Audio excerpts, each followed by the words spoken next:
qui croyait que le 30 décembre 2018, l'élection est à Katsambour, on a vu RDC, en tout cas, jour pour jour, ça fait une année, 30 décembre 2018, 30 décembre 2019, ça fait une année que nous avons organisé les élections libres, démocratiques et transparentes. Alors, Bandeo Balandi RDC Monde, encore une fois de plus, bonjour, bonsoir, ça dépend de Bolandi Labiso, Pambati, Tobani, Somasula, ici, Kamasolo, Nzanini, Nana Tchaki, Tebekeno, élection Salemati, enfin, élection Salemaki, dans l'année 2018. L'élection est celle qui non, les tous à présent, si café, sans de série de Chilombo. En tout cas, pour l'élection de Salema, il y avait vraiment eu des problèmes. Tout ça là marche. Il y a celle-ci, jeune Aloucha, jeune ya Echa, Filimbi, jeune citoyen Belé, activiste, même marche au YouTube élection, on a écouté qui baliwa Belé, entre autres Thérèse Kapangala, Rossi Moukeli Chimanga, Hussein Ngandou, plusieurs autres militants, plusieurs autres combattants, même de l'IDPS brûlés vivent. Au sein, il y a parti politique Nabango, au sein, il y a siège social Nabango. En tout cas, on a vraiment élection au Congolais Bela Bané Kouzela. Parce que l'élection fait ça en 2016. Mais compte tenu encore, il y a Saint-Sylvestre, et tu rapproches qu'on a 2017, mais toujours, Namagui, toujours, toujours na pouvoir passer. Par exemple, on a 2018. Mais toutefois, le 30 décembre, l'élection Salemaki, bien que Congolais qui n'ont pas voté dans Mboula. Là, tout le monde qui bongo, il y avait 3 candidats favoris. Nous avons Emmanuel Chadari. Tout ça qui n'est pas Martin Folmadi et enfin tout ça qui n'a Félix Antoine Tshisekedi Tshilombo. Mais enfin Félix Antoine Tshisekedi Tshilombo, il y a gagné qui élection par rapport il y a communication à CENI et par rapport aussi il y a confirmation, il y a cours constitutionnel. En tout cas, pour Moni Bongo, pour la semaine Bilili comment est-ce que Félix a gagné voter, Ndengeni Martin Folmadi a voté qui Ndengeni aussi Emmanuel Ramazan Chada a gagné voter mais sans oublier aussi Kabila Kabanga a voté qui bon a tenu de la combat justement pour prouver que non l'élection est Salemaki. Mais à notre grande surprise, parce que Kabila présentait qu'il Dauphin Naé, mais il était surpris. Alors, moi, le Dauphin Naé a échoué, alors c'est bel et bien Félix Antoine Tshisekedi Tshilombo, Ndemdazaki Bongo, voté et élu président de la République démocratique du Congo. En tout cas, après avoir voté, Martin Fayulu avait dit ceci.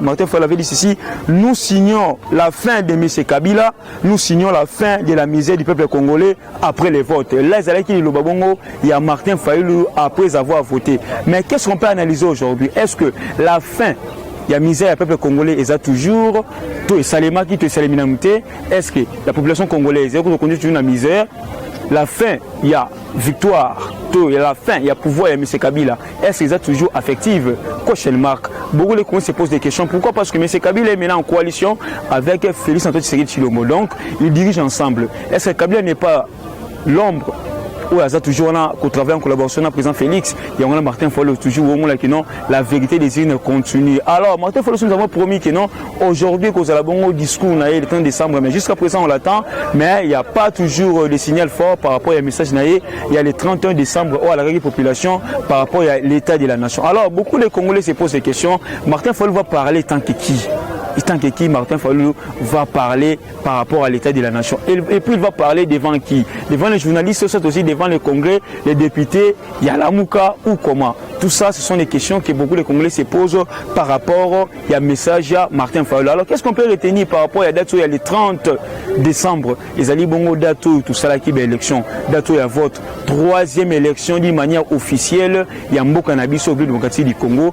3e élection, il y a une alternance entre autres. Tout le monde président Sika Félix Antoine Tshisekedi, le président Kalajov Kabila Kabange, au pays Basalgi Bongo, passation pacifique au pouvoir le 24 janvier 2019. En tout cas, tout le blessé sur les Cambo, il y a Monseigneur Fridolin Ambongo, le cardinal de la RDC, il y a Siliki, il y a ses déchaînés, alors oui que non, jusqu'à présent, Benizo qui est la balkanisation, Beni Isako qui est la balkanisation, parti à S qui est la balkanisation. Là, ils ont un message, il y a cardinal Fridolin Ambongo, la descente na Kachamboka Est, na kati ya Beni, na kati ya Butembo, na kati ya Uvira, na kati ya wana nyonso toyebi ndenge nini bandeko na biso baza kokufa butu pe moi ndenge guerre zo continuer. Alors quartier général, état-major général, oui, président Félix alakaki biso jusqu'à présent toujours mona ba symbole ti, jusqu'à présent tout mona ba attaque par rapport à occupation, jusqu'à présent ba longi déjà combien de territoires. Quel est le bilan depuis l'installation en quartier général? Quel est le bilan depuis état-major général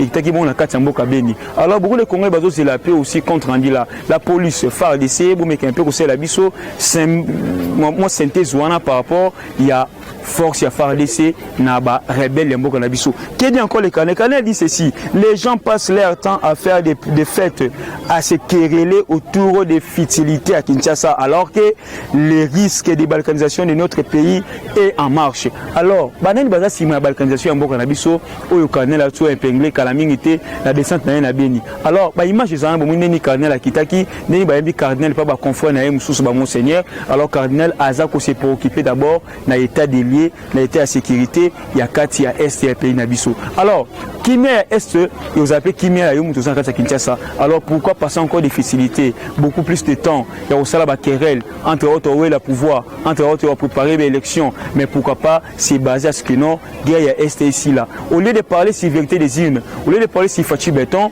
au lieu de parler si c'est Kabila Chine à Rambo tout consort, mais mettons-nous ensemble pour que non tout lutter contre la balkanisation ou les accords menacés et ces pays n'abissent. Ce n'est pas moi qui l'ai dit, mais c'est le cardinal. Pourquoi? Parce que le cardinal amène des éléments concrets, amène des éléments réels. Oui, la question est que non, est-ce qu'on a biso et ça ça a été et ça a beaucoup balkanisé. Alors, on se pose toujours des questions. Banani baza sima ya balkanisation là. L'autre fois, l'année passée, tout le monde qui bon comment est-ce que l'Église catholique a organisé qui va marche justement pour lutter contre la balkanisation. Alors, le sous-cardinal a eu un message on a la balkanisation. Alors, on se pose la question, est-ce que le président de la République, Félix Antoine Tshisekedi Tshilombo, a ça comme on a noté, parce que le cardinal a fait un constat, le cardinal a eu des rapports, à Koutani na bateau bazawana ba habitant ya Estambo na biso, à Koutani on peut sur na service, il y a un service à Monisco pour appeler ça état des lieux, il y a quoi un bon na biso na est. Alors le cardinal Foulé Lambongo s'est plaint par rapport à la balkanisation un bon na biso puis par rapport à l'insécurité totale dans quand ça partit à est. Bientôt là c'est le premier, bientôt là c'est 2020. Alors les Congolais au bazo vivre à est, comment ils vont fêter? Ndeni ba ko fêter, ndeni bazo ko fanda parce que le moment à fête, c'est un moment où tu fais à la calme, à la famille na alia malamu, amela malamu palata malamu. Mais nos frères et nos sœurs, bazo ko se trouver na Minembwe, ba ko vivre le lengekani. Place aux alliés, aux en Europe, aux en Amérique, aux en Afrique, awa, il faut toujours penser à vos frères et sœurs qui se trouvent à l'est de notre pays parce que bon, on a besoin de soutien, bazo a besoin d'affection, puis bazo a besoin de sécurité na paix. Alors tout ça la ligne pour la bande de Nabiso. Tout le sur les Cambo et Zali sous par rapport à Fachi, président de la République Fachi, après avoir au Kitabon la Kamba des retours ici à Kinshasa, mais Fachi a mené des problèmes où ils ont entouré Fachi. Parce que peu importe, alors l'organisation ça la demande, mais dès que ça la demande, face à toi, vous avez des problèmes. Premièrement, votre cabinet est entouré par votre adversaire 2023.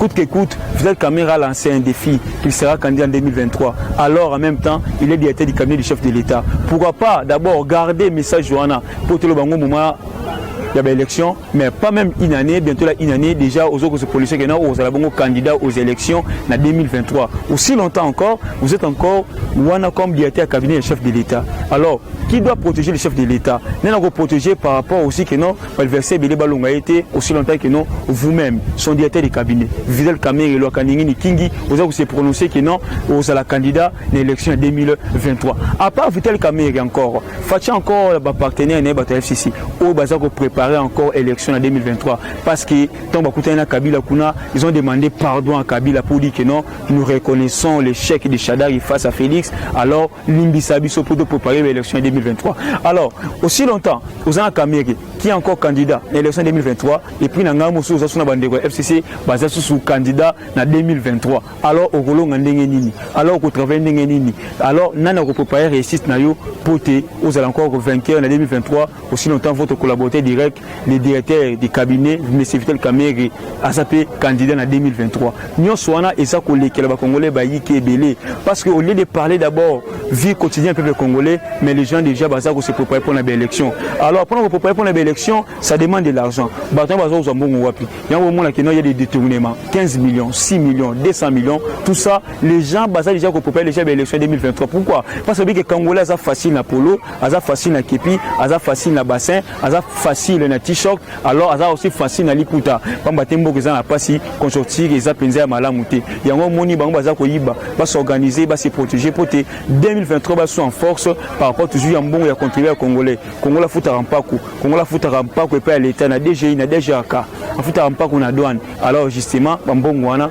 ou les qui ba tchongo d'abord service peuple congolais pour tomber l'économie mais les autres déjà ça vous préparer déjà l'élection 2023 je vous informe et puis je vous rassure que déjà l'élection 2023 et que la bilinga pourquoi parce que des gens va dire qu'on préparer déjà campagne même les députés nationaux même les députés provinciaux déjà va dire qu'on débat mbongo déjà pour l'élection 2023 alors on est au pouvoir pour les pouvoirs ou soit on est au pouvoir pour servir les peuples si yangwana motune ya makasi ou tozana ngona kati ya mboka na biso papa ba dirigeant na biso so ozana pouvoir ozana mo kondito ozana mosali mais yeba ke so ozana pouvoir ozana mosali ya population mutatinda kiyo yemta mandata kiyo yemta vota kiyo pour salela ye pour te yevi na epeza malamu alors ozana mo lobeli ya population place yozali et non moyibi ya population alors les politiciens arrêtez de voler pour préparer vie quotidienne des peuples congolais par rapport ya makambo yo eza koleka na kati ya mboka na biso to le susu likambo to moni susu une grande surprise une famille délaissée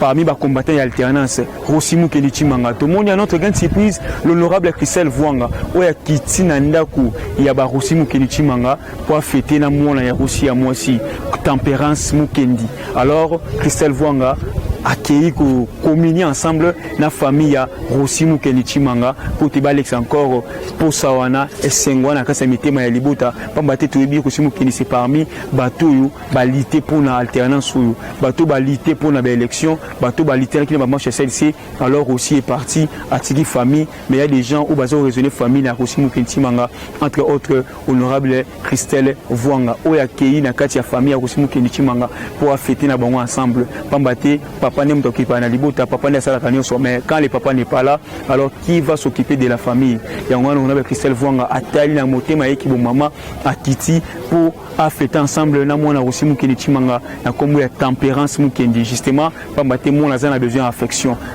na za affection batu nyonso pourquoi et là on y est na kati ya psychologie mona na mutu pambate za na muke tango okuli kozala ndenge nini et pour se comporter comment alors c'est déjà les moments ya kusunga mwana wana pote akula malamu atanga malamu avivo malamu alia malamu alata malamu pambate Rosimu Kenichimanga bado celui combat na ye papa ya hoyo ye asali parlons un peu ya gouverneur Maweja gouverneur ya Kasai oyo tomoi lelo a ramené encore plusieurs sacs de maïs na kati ya Kasai justement pour akitipe prix pambate ba congolais ba kasayen ba fêter malamu na ba fête oyo gouverneur Maweja en tout cas la population de Kasai vous salue vous dit un grand merci par rapport au geste au sali au na maïs na kati ya Kasai côté congolais to kasayen azakuna aliamo malamu parce que parmi les provinces où ils ont na problème de nutrition Kasai aussi fait partie par rapport aux éléments seulement qui a à faire comme on en sapu alors Maweja a ça les fort wana aye na baba koleba sac ya maïs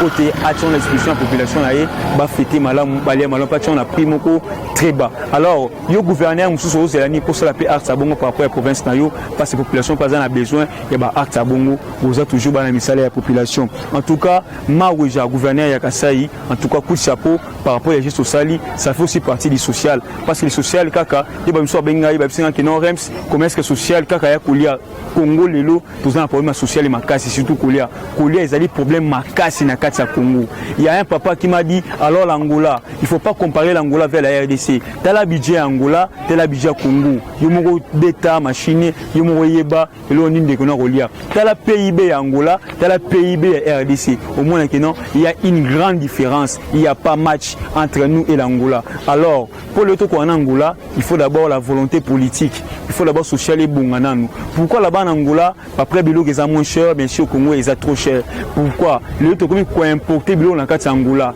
les chaises parmi belé ba richo ba faire ils ont Angola ils ont à travers l'Ufu alors pourquoi comparer l'Angola on te dit que non un peu en Angola là-bas social ils ont malam par rapport à Koulia Congolais les lois ont un problème moko ils a Koulia Koulatana Koulala alors facile la gratuité bien sûr nous sommes d'accord mais Congolais ont besoin de l'eau moko Koulia paye du sous parce que Simbi coup de chapeau félicitations président mais aussi on appelle sous Koulia si ma peut côté Koulia parce que le lot va prier mati Congolais ko fêter ndenge nini regardez l'eau na ba wenze place yo puis ba belé ba comme na ba mbara les choix pourquoi parce que les moyens sont bon insuffisants merci beaucoup tout l'appel sous Actualité na biso na kati ya RDC Monde TV. En tout cas bande balandi nga ya bino Rems Mwamba pour na pesa bino ba information au news ça ko leka na kati ya mboka na biso. RDC Monde TV, votre chaîne de proximité.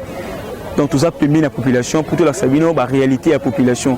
Les Congolais à vivre, les Congolais à comela, les Congolais à sala musala et l'ongona baninga na nyonso. Tout ça, ça fait partie de l'eau que non, tout tombe l'économie, tout tombe encore le Congo ya Congo pour le Congo à valer.